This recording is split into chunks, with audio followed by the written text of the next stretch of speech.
की लागत से इसका काम भी कंप्लीट हुआ। अभी हाल ही के अंदर आपने देखा होगा राष्ट्रीय राजमार्ग के अंदर अपने राजस्थान में मात्र एक ही राष्ट्रीय राजमार्ग नया नोटिफाई हुआ है और वो अपना चूरू से लेकर तारानगर, सावा, नौहर होते हुए सरसा से थ्रू में इस राष्ट्रीय राजमार्ग के अंदर अपन बाईपासेस बनाने का भी काम होगा। जो नौहर में, सावा में, तारानगर में और चूरू में भी इसका बाईपास बनेगा तो इस हाईवे को भी अच्छी ट्रैफिक की कनेक्टिविटी आएगी और व्यवसाय के नए नए आयाम खुलने का काम होगा। काम मेरा हमेशा कोशिश ये रही कि मैं रोड इंफ्रास्ट्रक्चर पे मजबूती से काम करूं। अनेकों अपन सीआरआईएफ में रोड्स लेके आए, अपनी सावा से लेकर भादरा की रोड सीआरआईएफ के अंदर बनी है। अपने नौहर के अंदर से, नौहर से लेकर सरदार शहर की 65 करोड़ की बहुत बढ़िया रोड बनी जो पूरे एरिया को कनेक्ट करती है। फिर उधर अपने सुजानगढ़ में अगर अपन आ जाओ तो पहले साल में तो जब हमारा पहला टर्म था उसमें अपन ने सुजानगढ़ से लेकर छापर, छापर से लेकर बीदा सब 56 करोड़ की फर्स्ट क्लास रोड बनाई जो आज भी लोगों के जीवन में बहुत फायदेमंद साबित हो रही है। अभी उसी के बाद में इस बार जो टर्म में हमने कातर से लेकर लालगढ़ तक का एक बहुत शानदार सीआरआईएफ की रोड बनाई है। हरियाल से तारानगर, इन रोडों से बनने के लिए क्योंकि सीआरआईएफ का फंड जो होता है वो फंड स्टेट गवर्नमेंट की रोड्स हों या डिस्ट्रिक्ट रोड्स हों, उन डिस्ट्रिक्ट रोड्स के ऊपर भारत सरकार का पैसा लगता है। अपन ने कोशिश करी और कंप्लीट इसको अपन ने काम करने का प्रयास किया और ये काम कंप्लीट भी हुए। एक ही रोड बची हुई थी जो एक एमडीआर रोड थी सिरमुख से लेकर सिवानी तक की, उसका भी टेंडर 27 करोड़ रुपए का हो निकल चुका है और काम उसका चालू है। कामों को देखते हुए आगे जो भी भारत सरकार की योजनाएं आती हैं हमारा फोकस रहा, क्योंकि मुझे पता था कि डेवलपमेंट अगर जब तक अपन अच्छा नहीं करवाएंगे तो क्षेत्र के अंदर कनेक्टिविटी अच्छी होगी तो क्षेत्र में विकास के लोग भी व्यवसाय के रूप में भी लोग बहुत इन्वेस्टमेंट्स करेंगे और रोजगार के अलग अलग मौके निकल के आएंगे। जब भारत सरकार कोई स्कीम लॉन्च करती है तो आपको पता है आपके सांसद के रूप में हमेशा अपन एक्टिवली भाग लेते आए हैं। और अभी एक सेतु बंधन की जब स्कीम निकली कि जिसमें भारत सरकार ने सोचा कि जितने भी रेलवे के फाटक हैं उन फाटकों के ऊपर हम आरओबीज बनाने का काम करेंगे, तो उसके अंदर अपन ने प्राथमिकता से स्कीम को आने से पहले डीपीआर बनाने का काम कर लिया था। और आपको बताते खुशी होती है कि पूरे राजस्थान में 14 ही आरओबी सैंक्शन हुए थे सेतु बंधन स्कीम के अंदर। उसमें से 3 अपने लोकसभा क्षेत्र चूरू में हुए, एक राजगढ़ में सांकू रोड पर, एक पूनिया कॉलोनी चूरू के अंदर जिसकी सबसे बड़ी डिमांड रही है उसको भी करवाया अपने शुरुआत करवाई, और एक पटियाला के अंदर रतनगढ़ के पास में। ये तीनों आरओबीज सेतु बंधन स्कीम से हैं और 2 आरओबीज अपने चूरू लोकसभा में अपन और लेके आए जो रेलवे और स्टेट गवर्नमेंट की पार्टनरशिप में थे। अगर से नगर चूरू के अंदर बहुत बड़ी डिमांड रही है हमेशा से, क्योंकि जो पहले का पुल बना हुआ था वो क्षतिग्रस्त हो गया है, उसको अंदर हैवी ट्रैफिक चल नहीं सकता और उसको डिसमेंटल करना पड़ेगा। इसीलिए अपने को अगर से नगर के फाटक की बहुत बड़ी जरूरत थी। ये भी 96 करोड़ के ऊपर के लगभग का ये नया पुल बनने जा रहा है और इसका भी अपन ने शिलान्यास कर दिया, बहुत जल्द ये इसकी शुरुआत हो जाएगी। ऐसे ही सुजानगढ़ में छापर रोड पे भी भारत सरकार के रेलवे मंत्रालय का पैसा लगवाया के उस पुल का भी अपन ने शिलान्यास करवा दिया, काम बहुत जल्दी चालू हो जाएगा। मित्रों, रोड सेक्टर में बेहतरीन काम किया है। बीते हुए इन 10 सालों के अंदर 2400 करोड़ से ऊपर का काम आज चूरू जिले के अंदर या तो कंप्लीट हो गया है या आज प्रगतिशील है और बहुत जल्द कंप्लीट हो जाएगा। ऐसे ही प्रधानमंत्री ग्रामीण सड़क योजना की जब मैं बात करूंगा तो अपन ने करीब 250 किलोमीटर की से ऊपर की 250 किलोमीटर से ऊपर की सड़कों का निर्माण अपनी लोकसभा क्षेत्र चूरू में कराने का काम किया है। मैं आप सभी से मुझे पता है कि आप लोगों का आशीर्वाद और जिस तरह आप लोगों ने मेरे काम को प्रोत्साहन दिया उससे मुझ में हमेशा इस बात की एक जज्बा क्रिएट हुआ, जोश बना कि अपने को हमेशा विकास को प्राथमिकता देंगे और चूरू जिला, चूरू लोकसभा क्षेत्र पूरे राजस्थान में अव्वल नंबर पर रहे। इसी मानसिकता के साथ अपन ने काम करते गए और अच्छा एक आप लोगों के बीच में वो सब काम आज नजर भी आते हैं आपको। रेलवे एक दूसरा बड़ा सेक्टर है जिस सेक्टर के अंदर हमने बेहतरीन कार्य करने की कोशिश करी। जब मैं संसद में पहली बार गया था तो आप लोगों को याद होगा कि काफी हद तक तो हमारे कॉन्स्टिट्यूंसी के अंदर मीटर गेज से ब्रॉड गेज कन्वर्जन का काम पूरा हो चुका था, पर कुछ क्षेत्र अभी भी बाकी रह गए थे जहाँ पे मीटर गेज से ब्रॉड गेज कन्वर्जन का काम नहीं हो पाया। जैसे कि अपना सादुलपुर से हनुमानगढ़ ट्रैक मीटर गेज ही थी जिस टाइम हम संसद में 2014 में गए थे। अपना रतनगढ़ से लेकर सरदार शहर का ट्रैक था, चूरू से सीकर का ट्रैक था, तीनों ट्रैक करीब करीब 900 करोड़ की लागत से कंप्लीट हुए। और जब मीटर गेज से ब्रॉड गेज कन्वर्जन हो गया तो ट्रैफिक का आवागमन खूब बढ़ा। अपन ने बीते हुए इन 10 सालों में 29 से ऊपर ट्रेनें चलाई हैं जो बहुत बड़ा एक अपने क्षेत्र के अंदर लाभ देने का काम कर रही है। और आज चूरू जिला ऐसा बन गया है कि जहाँ हिंदुस्तान के अपन अलग अलग कोनों से डायरेक्ट जुड़ गए हैं। ये ट्रेनों की आवाजाही होने के बाद में अपना तीसरा फोकस बना कि अब अपन विद्युतीकरण कराने का काम करें, क्योंकि भारत सरकार विद्युतीकरण के ऊपर फोकस कर रही थी। तो अपन ने एक साथ ही 2019 के अंदर एक साथ 700 किलोमीटर के ट्रैक को 721 करोड़ की लागत से सैंक्शन करवाया। आज कंप्लीटली चूरू लोकसभा क्षेत्र का सारा रेलवे का ट्रैक विद्युतीकरण हो चुका है। बीकानेर से लेकर रेवाड़ी तक के ट्रैक को अपन शुरुआत भी कर चुके हैं, बाकी ट्रैक भी बहुत जल्द ऑपरेशनल हो जाएंगे। ये विद्युतीकरण से अपन डायरेक्ट कनेक्टिविटी अपनी हो गई है देश के अलग अलग कोनों से और इसमें टाइम भी बचता है और फ्यूल कॉस्ट भी बचती है और उसका बहुत बड़ा लाभ मिल रहा है। जब ये विद्युतीकरण हो गई, नई ट्रेनें चली तो बहुत बड़ी डिमांड ये आने लगी कि अब हमारे ट्रैक्स कंप्लीटली यूटिलाइज होने लग गए और यूटिलाइज होने के चक्कर में हम और नई ट्रेनें चलाने में बड़ी दिक्कत आ रही थी। हमने सरकार से बात करी और डबलिंग के ऊपर फोकस किया कि एक लाइन और चाहिएगी। तो पहले चरण में रतनगढ़ से चूरू और चूरू से सादुलपुर ये 2 ट्रैकों का हमने डबलिंग का भी काम शुरू करवाया और सैंक्शन भी हो गई है और रतनगढ़ चूरू में काम चालू है और सादुलपुर से चूरू के बीच में टेंडर की प्रक्रिया है। करीब करीब 950 करोड़ रुपए की लागत से ये दोनों ट्रैक्स अपने आज की तारीख में डबल हो जाएंगे, तो उसके बाद अपन और भी नई ट्रेनों को चलाने में कामयाब हो जाएंगे। मित्रों, रेलवे सेक्टर में अपन ने नई ट्रेनें चलाना, डेवलपमेंट का वर्क कराने के साथ में जब ये अमृत भारत स्टेशन की योजना आई, तो उसके लिए भी अपने भरपूर प्रयास करें और एक साथ आप महसूस करोगे कि चूरू जिले के अंदर या चूरू लोकसभा की बात करूं तो 5 स्टेशन को एक साथ हमने इसमें शामिल करवाया है, जो 150 करोड़ रुपए की लागत से वर्ल्ड क्लास स्टेशन बनने का काम हो रहा है।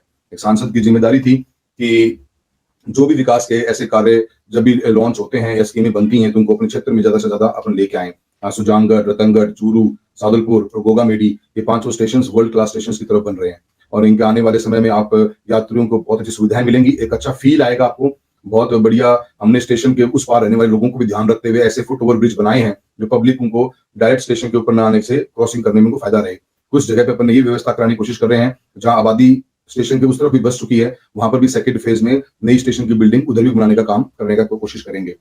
डेवलपमेंट वर्क को अपन यहीं पे रोका नहीं, काफी ऐसे छोटे स्टेशन थे, हमारे रामगढ़ था, हमारे पटियारा था, छापर थे, हमारा काफी स्टेशन ऐसे हैं जिन स्टेशन के ऊपर प्लेटफॉर्म नीचे रह गए, ट्रेन की हाइट ज्यादा हो गई थी। ऐसे के अंदर हमने सरकार से बात कर बहुत कोशिश करी और हम उनको एक अलग लेवल पे लेके गए और सभी स्टेशन की हाइट बढ़ाने का काम किया। अनेकों स्टेशन के ऊपर अपने हाइट रेज कराई है। फुट ओवर ब्रिज हमारा राजा देसन में बन रहा है, सुजानगढ़ में बनवाया गया है। ये यात्री सुविधाओं में छोटी छोटी चीजें होती हैं पर बड़ा इंपैक्ट डालती हैं। चूरू के अंदर अपने एस्केलेटर लगवाया, पहला क्लास बी का स्टेशन था जिसमें एस्केलेटर पूरे बीकानेर डिवीजन में सैंक्शन अपन ने करवाया इसको, जो आज यात्रियों में बहुत सुविधाएं दे रही है। जो हमारे बुजुर्ग जन हैं, जो उनको सीढ़ी चढ़ने में बहुत दिक्कतें आती हैं, उनके लिए बहुत लाभदायक है। कामों के अंदर अपन ने रेलवे में आपको बताते खुशी है कि आज की तारीख में करीब 3100-3200 करोड़ रुपए के काम चूरू लोकसभा के अंदर इन 10 सालों में या तो कंप्लीट हो गए हैं या आज भी वो काम चल रहे हैं। मित्रों, विकास ही मेरा एक एजेंडा रहा। मेरे पैशन के साथ मेहनत करी, ईमानदारी के साथ में मैं लगा और मेरी कोशिश यही रही कि नई नई जगहों के ऊपर अपन आगे बढ़ें और जितना पैसा कॉन्स्टिट्यूंसी में लगाएंगे, लोकसभा क्षेत्र में लगाएंगे, क्योंकि अपना लोकसभा क्षेत्र चूरू ऐसा है जहाँ पे काफी लोग इस देश के अलग अलग कोनों में काम करते हैं। आवाजाही के लिए रेल कनेक्टिविटी मजबूत होना बहुत जरूरी था। अभी हाल ही के अंदर कई जगह हमारे ऐसी जगह रही जहाँ पे स्टेशन से हम नई रेलवे लाइन नहीं जोड़ पाए, लोगों की डिमांड भी रही, पर एक सांसद के रूप में मेरी जिम्मेदारी थी, हमने सर्वे करवाए। हमने 6 सुपर सर्वे करवाए इन 10 सालों में। हालांकि सरकार की नीति ये रही है कि ROI जो होती है वो नेगेटिव आए तो वो इन्वेस्टमेंट्स नहीं करते, पर फिर भी हमारा जिम्मेदारी थी कि हम अलग अलग रूट चेक करवा लें। हमने चूरू से तारानगर, तारानगर से नौहर, सादुलपुर, सादुलपुर से तारानगर, तारानगर से सदार शहर, सदार शहर से गढ़सिंहपुर, जो 350 किलोमीटर के लगभग का हमने नया सर्वे करवाया था, क्योंकि गढ़सिंहपुर बॉर्डर का इलाका है, आर्मी का भी बेस है वहां पे, तो कहीं कनेक्टिविटी में फायदा मिल जाए। अभी फिर हमने रतनगढ़ से फतेहपुर का सर्वे करवाया, बेर और भादरा का सर्वे हुआ, अनेकों सर्वे करवाए, जिससे सरदार शहर से सरसा का सर्वे हुआ वाया नौहर होते हुए।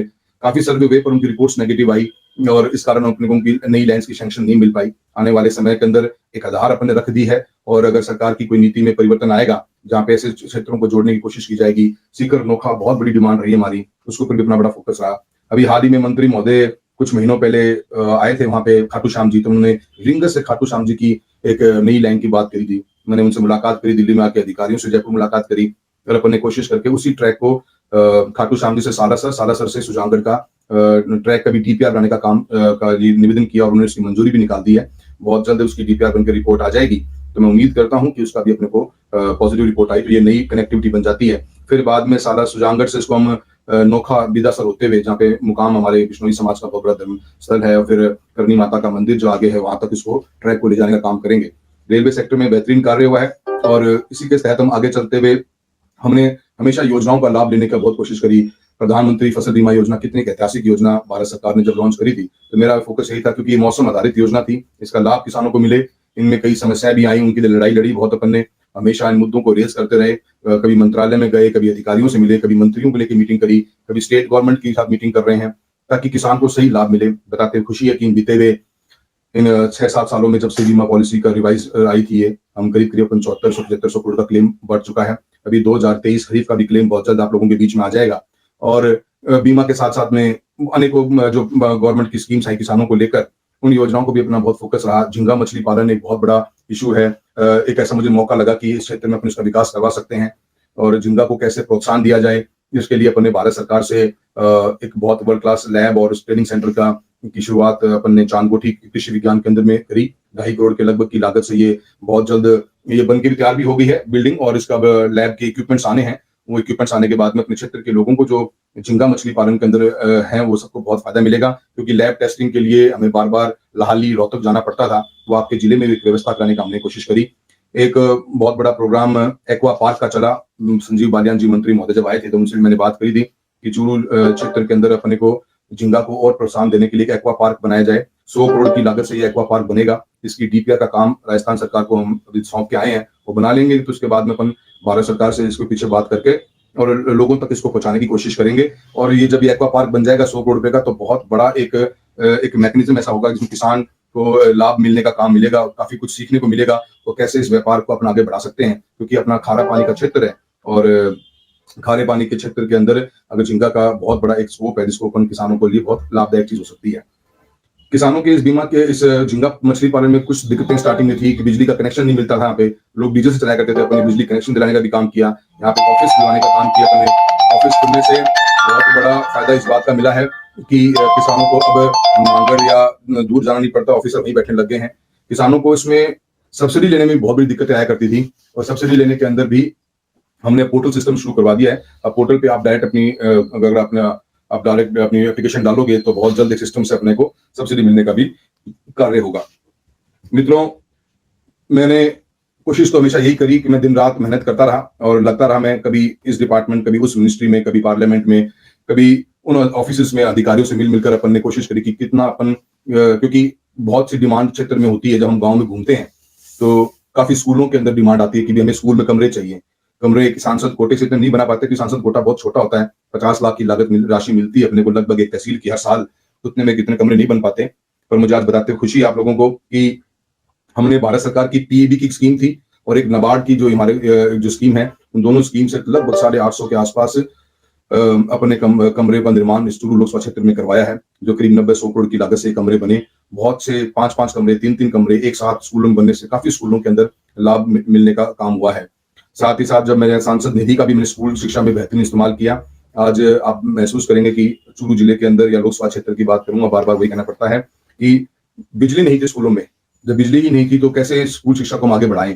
तो हमने एक साथ सांसद निधि का इस्तेमाल करते हुए 2014 से 19 के अंदर सभी स्कूलों में 458 स्कूलों में एक साथ लाइट देने का काम किया था। उससे पूरा चूरू लोकसभा क्षेत्र पहला लोकसभा क्षेत्र बना राजस्थान का जिसके हर स्कूल में रोशनी पहुंची। जब लाइट आई तो अपने हर 12वीं के स्कूल को कंप्यूटर लैब देने का काम किया। आज पूरे चूरू लोकसभा क्षेत्र के लगभग सभी स्कूलों में कंप्यूटर लैब आ गया है। कुछ बच गए हैं तो उनकी फाइल पेंडिंग है, वो भी जल्दी आ जाएंगे। जब लाइट आ गई, कंप्यूटर आ गए, तो अपने एक हाई स्पीड इंटरनेट देने की व्यवस्था भी करी। बीएसएनएल के साथ में एक प्रोग्राम, एक जॉइंट वेंचर करके सभी स्कूलों में हाई स्पीड इंटरनेट देने का भी अपन ने काम किया। और इससे स्कूल शिक्षा के अंदर विकास, जब डेवलपमेंट होता है तो उसकी रैंकिंग में बहुत बड़ा फर्क पड़ता है। आज अपना क्षेत्र का नाम बार बार राजस्थान के नंबर 1, नंबर 2, नंबर 3 एरिया में आता है कि शिक्षा के अंदर हम कहाँ स्टैंड करते हैं। अनेकों स्कूल शिक्षा के अंदर हमने बच्चों के लिए नरेगा का भी बहुत बड़ा फायदा लेते हुए, नरेगा, एमपी लैड सबको मिला के हमने हर स्कूल के साथ में 400 मीटर का ट्रैक, खेल मैदान भी डेवलप करने की कोशिश करी। उसके आज हम करीब 80% स्कूलों में पहुंच गए हैं, जहां पे हमारे ट्रैक बन चुके हैं। 4 दीवारी के साथ में बढ़िया 400 मीटर का ट्रैक बन गया है, ताकि बच्चों को खेलों के अंदर भी आगे बढ़ने का मौका मिले। कुछ जगह पे स्कूलों में जमीनों की दिक्कत आ रही है, वो अगर सॉर्ट आउट हो जाएगी तो अपन 100% इस काम को भी अपन कंप्लीट कर लेंगे। बच्चों की, लड़कियों के स्कूलों में टेबल टेनिस की टेबल्स देना और इंसिनेटर मशीन लगाना, ये भी अपने छोटे छोटे कामों को बारीकी से टच करते हुए होने की कोशिश करी है। मेडिकल एक अलग वो डिपार्टमेंट है जिसकी सबसे बड़ी जरूरत पड़ती है। एक भारत सरकार जब 2014 में आई तो पहला उनका एक प्रोग्राम था कि हर डिस्ट्रिक्ट में एक मेडिकल कॉलेज होना चाहिए। हमने भी इस पर पूरा फोकस किया और आपको बताते खुशी है, जब राजस्थान में पहले 5 मेडिकल कॉलेज का नाम जब आया था तो चूरू का नाम उसमें नंबर 1 पे था। चूरू के अंदर मेडिकल कॉलेज बना, बहुत बेहतरीन कॉलेज बन के आया है। साथ ही साथ के अंदर अपन ने जिले के अंदर जिला आयुष केंद्र बनवाया है, अच्छा बन के निकल के आया। उसकी भी लागत करीब 8 करोड़ रुपए से एक जिला आयुष केंद्र बनाया। अभी एक नर्सिंग कॉलेज की भी गवर्नमेंट ने घोषणा की, जिसमें अपने चूरू को नर्सिंग कॉलेज की भी स्थापना के लिए बात हो गई और उसका बहुत जल्द काम निकल जाएगा और बहुत अच्छा वो बनकर आएगा। चिकित्सा के अंदर कोरोना टाइम्स में भी अपने बहुत करीब 3 से 4 करोड़ रुपए की इन्वेस्टमेंट करी। जो डिस्ट्रिक्ट हेड ऑफिस था हमारा, और जो डिस्ट्रिक्ट हेड ऑफिस में जो हॉस्पिटल है उसमें जनरेटर सेट देना, ट्रांसफार्मर लगवाना, मशीनें देना, छोटे छोटे जो भी इनके लूप होल्स थे उनको सबको पूरा करने के लिए अपन ने भरपूर प्रयास करे। और आज कई लाखों करोड़ रुपए की इन्वेस्टमेंट करके डिस्ट्रिक्ट अपना मेडिकल जो अपना हॉस्पिटल है, और नौहर के अंदर भी अपना जो हॉस्पिटल है, भादरा में भी है, काफी जगह पे अपन ने इंप्रूवमेंट करवा के ऑक्सीजन प्लांट लगवाने हो या कुछ भी हो, उन सब चीजों को अपन ने फोकस करके काम किया। साथियों, खेलों को भी अपन ने किसी भी डिपार्टमेंट को छोड़ा नहीं। हर शिक्षा शिक्षा, रेलवे, हाईवेज, एग्रीकल्चर, किसानों के बारे में हो, हर वर्ग को अपन ने टच करने की कोशिश करी इन 10 सालों में और हर जगह बेहतरीन काम करने का काम किया। खेलों के अंदर भी अपन ने वर्ल्ड क्लास सिंथेटिक ट्रैक, आप सब जानते हो, 7.5 करोड़ की लागत से बनाया और ये अपने आप में बहुत अच्छी चीज बन के आई और बताते खुशी होती है कि ये ऐसे जो सिंथेटिक ट्रैक क्लास 1 के हैं, ये पूरे राजस्थान के अंदर मात्र एक है, हिंदुस्तान में मात्र 5 है। जो ओलंपिक एसोसिएशन हमारी है, जो वर्ल्ड में ओलंपिक्स करवाती है, जिसका हेड ऑफिस फ्रांस में, उनके अधिकारी यहाँ पहुंचे, उन्होंने इसका इंस्पेक्शन किया और सर्टिफाइड किया और उनकी वेबसाइट पे आज भी अपने चूरू का नाम उस पर है। सिंथेटिक ट्रैक बनाने के साथ साथ खेलो इंडिया के सेंटर्स बनाए गए, जहाँ पे अब अपने जिनको हम डे बोर्डिंग सेंटर्स पर बोलते थे, अब उनको हमने खेलो इंडिया सेंटर्स का नाम दिया, उनको भी हमने बनवाए। आज जिले के अंदर कबड्डी हमारा, हैंडबॉल का लोहा के अंदर, हॉकी का गाजूवासनी के अंदर, हमारा चूरू के अंदर टेबल टेनिस का, चूरू में एथलेटिक्स का भी, राजगढ़ में एथलेटिक्स का और एक प्राइवेट इंस्टीट्यूशन के अंदर भी सेंटर खोलने का काम हुआ, जिससे काफी बच्चों को प्रोत्साहन मिला। आज वही बच्चे इन सेंटर्स में ट्रेनिंग लेकर इंटरनेशनल और नेशनल टीम्स के अंदर हिस्सा बन रहे हैं और आगे बढ़ रहे हैं। बहुत सी जो लूप होल्स हैं, चूरू स्टेडियम में कमरा बनाना, पाथवेज बनाना, छोटे मोटे जो भी इनकी रिक्वायरमेंट्स रही डिपार्टमेंट्स के हिसाब से अपने पूरी करने की कोशिश करी है। किसानों से संबंधित एक बहुत बड़ी इशू और एक बहुत बड़ी समस्या हमारे सामने हमेशा आती रही थी, बिजली की थी। RDSS एक नई स्कीम लॉन्च करी भारत सरकार ने। बताते खुशी है कि चूरू जिला पहले जिला था पूरे राजस्थान में जिसने 2021 के अंदर जब स्कीम लॉन्च हुई तो 2022 की पहली मीटिंग अपने चूरू में करी। 300 करोड़ रुपए की लागत से ऊपर हम चूरू जिले के अंदर 33 kVA से नीचे जितने भी GSS हैं उनको इंप्रूव करने का काम कर रहे हैं। चूरू लोकसभा क्षेत्र में आज 300 करोड़ की लागत से काम चल रहा है, जहाँ 6 नए GSS बन रहे हैं। फीडर को अपन सेपरेट कर रहे हैं, जहाँ पे लोड ज्यादा है तो वहां 2 फीडर बनाने का काम किया जा रहा है और साथ ही साथ में नई लाइन्स को बिछाने का काम भी हो रहा है। साथ ही साथ में अपन फीडर को सेग्रीगेट भी कर रहे हैं कि एग्रीकल्चर की लाइन अलग निकल जाए और घरेलू लाइट अलग हो जाए। इसके ऊपर भी अपना बहुत अच्छा काम चल रहा है। पहले 5 साल के अंदर करीब अपने 18,000 ढाणियों में लाइट कनेक्शन देने का कार्य करवाया दीनदयाल उपाध्याय ग्रामीण ज्योति योजना के मार्फत। अब इस बार RDSS में 6,000 नई ढाणियों को और जोड़ा गया है, जिनका भी काम चालू हो गया है और आने वाले समय में इसका बहुत बड़ा लाभ मिलेगा अपने को। जल जीवन मिशन लॉन्च हुआ, पीने की पानी की स्कीम थी। इस स्कीम के तहत अपने को करीब 3.5 लाख घरों को तक पीने का पानी पहुंचाना था। आज जिले के अंदर लगभग सभी क्षेत्रों में काम चालू है और वो काम जल्द कंप्लीट होने की मुझे उम्मीद है। हमारा एक तारानगर का ब्लॉक बचा हुआ है, तारानगर और चूरू के कुछ गांव, राजगढ़ के 27 गांव और सदाशहर के 60 गांव। ये क्षेत्र का हमारा एक 750-800 करोड़ का टेंडर बचा हुआ है, जो टेंडर अभी 2-3 बार पहले लग चुका था पर किसी कारणवश वो नहीं कामयाब हो पाया। अब वो टेंडर भी जल्द लग जाएगा और उसके बाद में इन क्षेत्रों में भी काम चालू हो जाएगा। काफी नई टंकियां बनी हैं, तारानगर और राजगढ़ के ब्लॉक में 19 ऊपर टंकियां हैं, कुछ 11-12 टंकियां हमारी सुजानगढ़ में हैं। नई टंकियां बन रही हैं, नए अपने इस टंकियां बनने से टूटी का पानी घर तक पहुंचेगा, जो सपना है उसको पूरा करने के लिए अपन ने बहुत बेहतरीन तरीके से पैसा दिला के इस काम को कंप्लीट करने की तरफ अपन बढ़ रहे हैं। अनेकों मित्रों कोशिश यही रही कि अच्छे काम अपन करवाएं। अमृत सिटीज का बारे में जब बात चली तो चूरू जिले के 2 शहर आए थे अपने, एक सुजानगढ़ आया और एक अपना चूरू आया। दोनों शहर में लगभग 400 करोड़ रुपए की लागत से आज काम चल रहे हैं। सीवरेज का काम भी चल रहा है और काफी हद तक काम कंप्लीट हो गए हैं और आगे भी जब इसमें कोई और जरूरत पड़ेगी तो अपन उनका भी शुरू करें। कुछ STPs अपनी ऑपरेट हो गई हैं। चूरू के अंदर गादसर में अपन ने, जो गादसर का बहुत बड़ी समस्या रही है, हमेशा पूरा शहर पानी में डूब जाया करता था, गादसर के लिए स्पेशल 11.5 करोड़ रुपए देकर उसका काम शुरू करवाया गया है। अमृत 2 निकल के आया, जिसमें 1 लाख से कम की आबादी के जितने शहर थे उन शहरों के अंदर भी इसी तरह के रूप में काम करना था। पहले चरण के अंदर अपन ने सभी शहरों के अंदर, छापर हो, राजदेसर हो, रतनगढ़ हो या अपना सदार शहर, सुजानगढ़, सभी के अंदर अपने शामिल कर पाइपलाइन बिछाने का कार्य का टेंडर करीब 50-60 करोड़ रुपए का टेंडर इसको भी निकला दिया। ये पाइपलाइन का काम चालू हो जाएगा। उसके बाद में इनके अंदर सीवरेज का और STP बनाने का भी काम इन शहरों में चालू होगा। भारत सरकार ने जब ये अमृत प्रोग्राम लॉन्च किया, हमने बैठकर अपने सारे DPR का काम कंप्लीट करवा लिया है और अब ये धीरे धीरे ये पैसा आने से इन शहरों के अंदर भी बहुत कुछ लाभ मिलेगा। मित्रों, छोटी छोटी चीजें और भी होती हैं। पासपोर्ट सेवा केंद्र है, वो अपन ने बहुत जल्दी खुलवाया। आज मुझे बताते खुशी है, करीब 35,000 लोगों ने चूरू पासपोर्ट कार्यालय से अपने पासपोर्ट बनवाए हैं। बहुत से लोगों का इसमें पैसा, समय सब कुछ बचता है और अपन ने कोशिश यही करी कि सुविधाएं मिले लोगों को, उसी मकसद से काम करते गए। ESIC का भी हॉस्पिटल की डिस्पेंसरी चूरू में बना दी गई है। BSNL के द्वारा करीब हमने 34 नए मोबाइल टावर्स चूरू जिले के अंदर, जहाँ पे लोकसभा क्षेत्र में जहाँ कनेक्टिविटी नहीं थी वहां तक नए टावर्स लगाने का काम किया। 45 की लिस्ट एक और आई है जो अपने को बहुत जल्दी उसकी स्वीकृति मिल जाएगी। डाक सेवाओं में अपने 39 नई शाखाएं खुलवाने का काम किया है। नई बिल्डिंग्स हमारी साकू में बन चुकी है और दूधवाखारा में अंडर कंस्ट्रक्शन है, वो भी बन के तैयार हो जाएगी। और चूरू संसदीय क्षेत्र में नई 6 बैंक्स खोले गए हैं और FM स्टेशन सुजानगढ़ में खुलवाया अपन ने। अनेकों अल्पसंख्यक विभाग हमारा भारत सरकार का था, उसके मार्फत से भी करीब 15 करोड़ रुपए के काम चूरू जिले के अंदर आज चल रहे हैं। कुछ कंप्लीट हो गए, कुछ चल रहे हैं। विकास के इन 10 सालों में नए काफी अपने हजारों करोड़ों रुपए के काम किसानों को, आम जन को या डायरेक्ट इनडायरेक्ट वे में प्रदान करने का काम किया है। आज चुनाव का समय है। विकास, सच्चाई, ईमानदारी के साथ में आप लोगों के बीच में रहकर एक कनेक्ट बनाकर आपके सुख दुख में शामिल होकर हमने एक स्वच्छ राजनीति करने का काम किया। आप लोगों से अब इस 2024 के काम चुनाव के अंदर मैं आ रहा हूं और आप लोगों का आशीर्वाद लेने आया हूं। आप लोगों के आशीर्वाद, आप लोगों के हौसले से ही मैंने ये हिम्मत करी है। आप हमेशा मेरी ताकत रहे हो। प्रजातंत्र की सबसे बड़ी जीत जनता होती है, जनता का आशीर्वाद होता है, और जनता का आशीर्वाद जब मिल जाता है तो मैं समझता हूँ बाकी सब चीजें बहुत छोटी हो जाती हैं। आप लोगों ने 8 तारीख को मेरे बहुत से परिवार के जो लोकसभा परिवार है, मेरा सदस्य मेरे घर पे भी आए थे।